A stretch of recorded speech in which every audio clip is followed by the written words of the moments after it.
باب نمبر 26 فضائل فقراء۔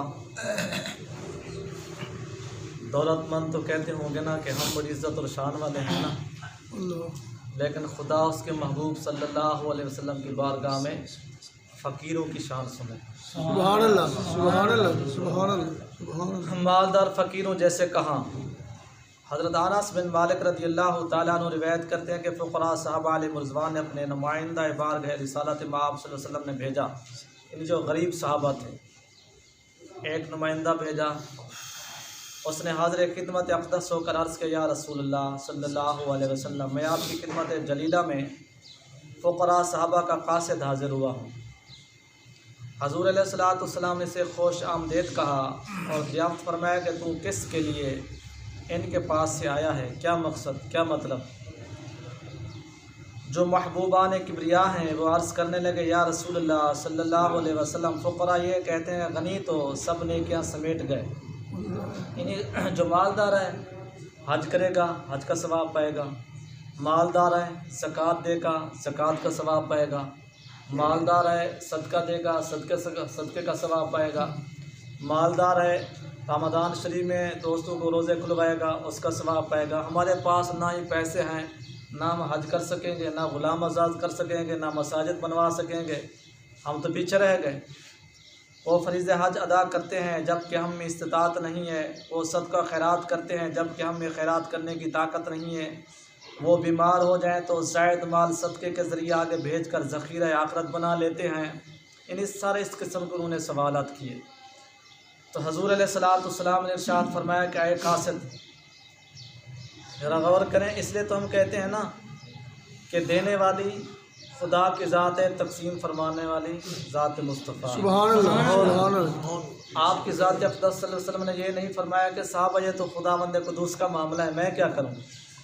بات جو سمجھنے والی ہے یا فرما دیتے نا اللہ تعالیٰ عطا کر رہا ہے نا، کسی کو امیر کسی کو غریب، تو اس میں کیا میں کیا کر سکتا ہوں؟ جہاں فرما دیتے چلو صحابہ آپ کا سوال بڑا معقول ہے، ٹھہرو پھر جبرائیل علیہ الصلوۃ والسلام آئیں گے پھر میں تجھے بتا دوں گا۔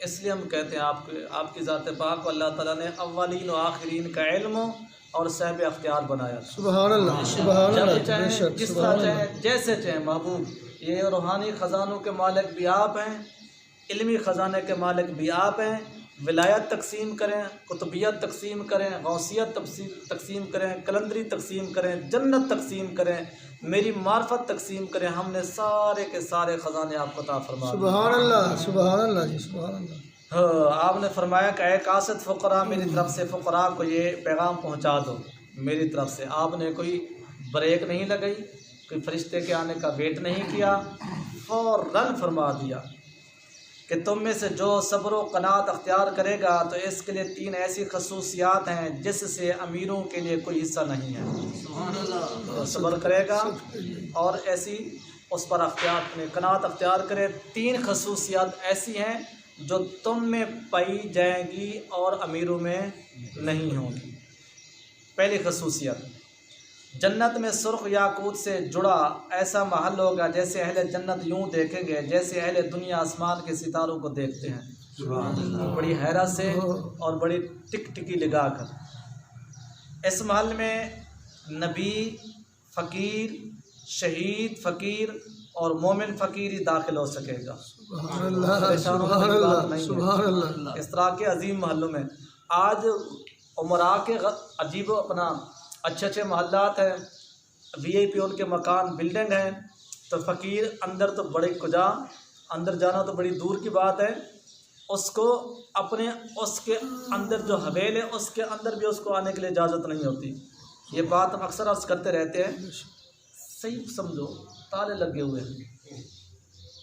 اس میں سے ایسے دوست بھی ہوتے ہیں جو ہماری گفتگو سن جاتے ہیں، ایسے دوست بھی ہیں جن پر یہ گفتگو پہنچتی ہے، اس کے باوجود بھی جب ہم سنتے دیکھتے ہیں ان کے ملازم، ان کے غریب، ان کے مسکین باہر بیٹھے ہوتے ہیں، وی آئی پی کوئی دوست آ جائیں تو وہ ڈرائنگ روم میں بیٹھے ہوتے ہیں۔ اللہ، کیا انسانیت ہے! نمازیں بھی ہوتی ہیں، تسبیحیں بھی ہوتی ہیں، ذکر اذکار بھی ہوتے ہیں، اللہ بھی ہوتے ہیں، اپنے آپ کو دین کا ٹھیکیدار بھی سمجھتے ہیں، پوزیشن یہ ہوتی ہے۔ آنکھوں دیکھے حال ہے، آنکھوں دیکھے دوست احباب سنگت ساتھ ان کے وی آئی پی مکان میں روم میں اگر ان کے ملازم کا سروینٹ کا کوئی ان کا ماں آ جائے باپ آ جائے ان کو وہاں نارمل عام کرسی اور باہر بٹھاتے ہیں. آج کوئی بات نہیں، آج وہ برداشت کر رہے ہیں، کل پھر ان کے وی آئی پی مکان ہوں گے، پھر اس طرح امیر دیکھ رہے ہوں گے. دوسری خصوصیت، فقیر اغنیا سے روز قیامت کے نصف دن پہلے جنت میں داخل ہو جائیں گے. سبحان اللہ سبحان اللہ اگر سبحان اللہ. جنت کا اپنا دوزہ اپنا حشر کا 50,000 سال کا دن ہے نا، اگر اس 50,000 والی روایت کو دیکھیں تو پھر یہ 25,000 پہلے جائیں گے، ہاف دن جو پہلے ہیں. ایک روایت کے مطابق 50,000 سال کا دن، ایک روایت کے مطابق 1,000 سال کا دن. 1000 سال والے کو لیں تو پھر 500 سال پہلے. وہ جو آپ حدیث پاک سن دیں گے فقراء 500 سال، در حقیقت وہ 1000 حدیث والی اور عمل، مطلب جب کہ اس کی مقدار 500 برس ہوگی. وہی بات، جتنا عرصہ فقراء جنت کی نعمتوں سے لطف اندوز ہوتے رہیں گے، حضرت سلیمان علیہ السلام تمام انبیاء والمرسلین کے 40 سال بعد جنت میں تشریف لے جائیں گے، 40 سال بعد. اور آخر میں ان کی تشریف آوری ان کی بادشاہی کی وجہ سے ہوگی. جتنا زیادہ معاملہ اتنا ہی زیادہ حساب و کتاب. درویش کہتے ہیں تھوڑا لڈ سے جل دیا، ٹھیک ہے نا، کم خرچ بالا نشی. تیسری خصوصیت، فقیر جب خلوص نیت سے سبحان اللہ والحمد للہ ولا الہ الا اللہ واللہ اکبر پڑھتا ہے تو فقیر کو یہ خصوصیت عطا کی جاتی ہے کہ امیر آدمی اگر یہ کلمات پڑھے اور 10,000 درہم بھی خیرات کر ڈالے تب بھی اجر و ثواب میں فقیر کے مقام کو نہیں پا سکتا. سبحان اللہ سبحان اللہ. امیر یہ بھی پڑھے، اس کے پڑھنے کے ساتھ کتنا 10,000 درہم خیرات کرے. فقیر ایک دفعہ خلوص نیت سے پڑھے گا، کیا بھلا تیسرا کلمہ سمجھ لیں، سبحان اللہ والحمد للہ ولا الہ الا اللہ واللہ اکبر. وہ ایک مرتبہ خلوص سے پڑھے، امیر اس کو بھی پڑھے، ساتھ 10,000 درہم خیرات بھی کرے، تب بھی وہ فقیر کے ثواب کے برابر نہیں ہو سکتا. اس لیے اکثر دوست جو ہے نا بزرگان دین رزق کے معاملے میں نا تیسرا کلمہ بھی بتاتے ہیں، رزق کی تنگی کے معاملے میں، پریشانی کے معاملے میں، تنگ دستی کے معاملے میں.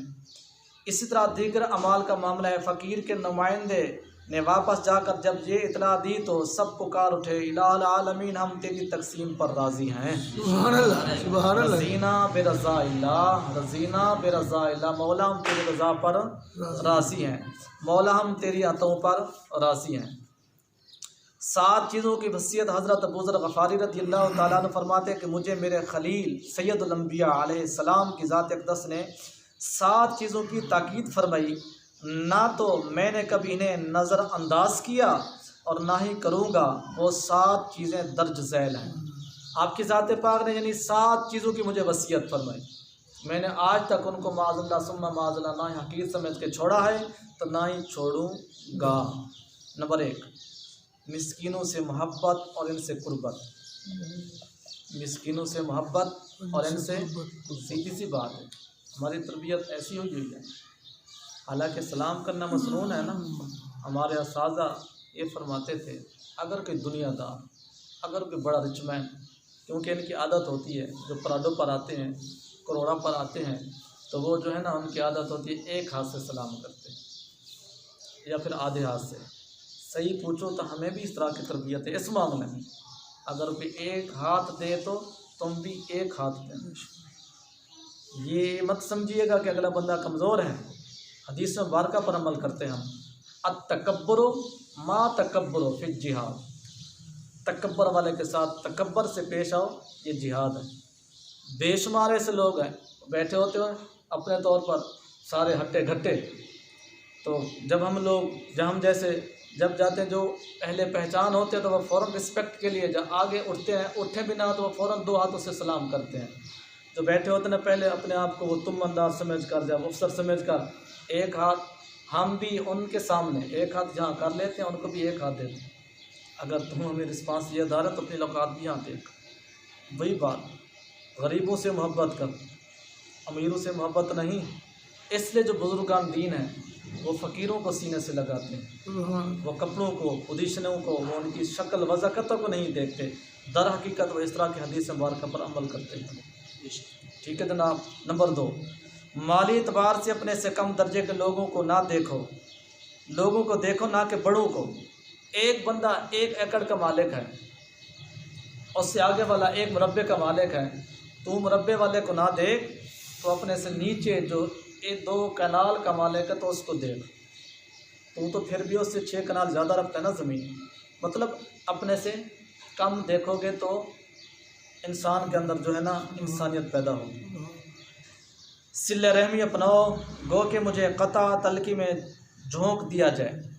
صلہ رحمی اپناؤ گو کہ مجھے قطع، مطلب اگلا رسپانس دے یا نہ دے، ہو سکے تو وفا ضرور کر، یعنی رشتہ داروں کے ساتھ، اپنے عزیز و اقارب کے ساتھ وفا ضرور کر۔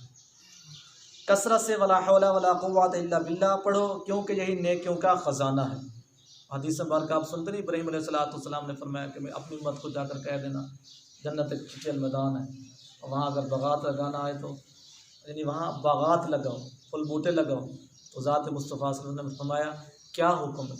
تو حضرت ابراہیم علیہ السلام نے فرمایا اپنی امت کو کہو کہ وہ ولا حول ولا قوت الا باللہ پڑھے گا تو 1 پنے سے 1 وہاں باغ لگ جائے گا۔ سبحان اللہ، سبحان اللہ۔ لوگوں کے سامنے 10 سے سوال دراز نہ کرو، گوشت کی بجائے دال کھا لو، دال کی بجائے چٹنی سے کھا لو، چٹنی کے بجائے نمک مرچ سے کھا لو، کسی کے آگے ہاتھ نہ پھیلاؤ۔ وہ پرانا زمانہ بہت اچھا زمانہ تھا، ممکن آپ میں سے بھی ایسے کوئی دوست بیٹھے، پرانے زمانے کے لوگ پانی سے کھا لیتے تھے، سالن نہیں ہے نا، پانی، سمپل پانی، اس سے کھا لیتے تھے۔ پانی کے علاوہ بعض اوقات وہ لون نمک مرچ مکس کر کے اس کے ساتھ کھا لیتے تھے، کسی کے آگے ہاتھ نہیں پھیلاتے تھے۔ اللہ تعالیٰ کے معاملے میں کسی